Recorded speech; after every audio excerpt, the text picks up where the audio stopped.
ঘরে থাকা সহজ উপকরণ দিয়ে বাচ্চাকে এই সফট হেলদি নাস্তাটা মেক করে দিতে পারবেন মাত্র ৫ মিনিটে। ৮ মাস থেকেই দিতে পারবেন। এখানে একটা আস্ত মুরগির ডিম দিয়ে দিয়েছি। চাইলে শুধু কুসুম দিয়েও এটা করতে পারবেন। দিয়ে দিচ্ছি গ্রেট করা গাজর। আমি এটাকে মিহিভাবে গ্রেট করে নিয়েছি। দিয়ে দিয়েছি পুঁইশাক পাতা কুচি, কুচি করে।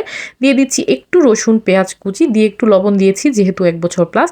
আপনি এখানে চাইলে একটু চিজ কিংবা ঘি এড করতে পারেন। অনেক আপুরা জিজ্ঞাসা করে যে, "আপু চিজ দিয়ে কি খাবার মেক আছে আমাকে দাও।" আপনারা যেকোনো খাবারে এই চিজ ইউজ করতে পারবেন। বাচ্চাদের জন্য যে চিজটা সেফ লবণ ছাড়া। সবকিছু মিক্স করে জাস্ট আমি রেডি করে নিয়েছি। তারপর প্যানে হচ্ছে আমি একটু অলিভ অয়েল দিয়ে দিয়েছি। আপনি চাইলে এখানে বাটার, ঘি দিয়েও এটা করতে পারবেন। জাস্ট এটাকে ছড়িয়ে দিচ্ছি। আপনি এই নাস্তাটা সকালে কিংবা বিকেলের দিকে বাচ্চাকে দিতে পারেন। বাচ্চা খুবই পছন্দ করবে। যেসব বাচ্চারা ডিম খেতে চায় না, ডিমে একটু এলাচি কিংবা দারুচিনি গুঁড়ো ইউজ করবেন। দেখবেন ডিমের গন্ধটা আর বাচ্চারা পাবে না। জাস্ট ঢেকে এটাকে কিছুক্ষণ এপিট-ওপিট করে ভালোভাবে একটু রান্না করে নিবেন। চুলার আঁচটা একদমই অল্প আঁচে রাখবেন। খুবই সফট একটা নাস্তা। ৮ মাস থেকে ইজিলি আপনার বাচ্চা খেতে পারবে। যে মায়েরা নতুন ফিঙ্গার ফুড স্টার্ট করেছেন, বাচ্চাকে ফিঙ্গার ফুড হিসেবে দিতে ভয় পান খাবারগুলা। আমি যে খাবারগুলা ইদানিং ভিডিও দিচ্ছি সেগুলো কিন্তু খুবই সফট টাইপের। আপনি চেষ্টা করবেন এই খাবারগুলাই বাচ্চাকে ১-২ পিস করে হাতে দিবেন নতুন, নতুন।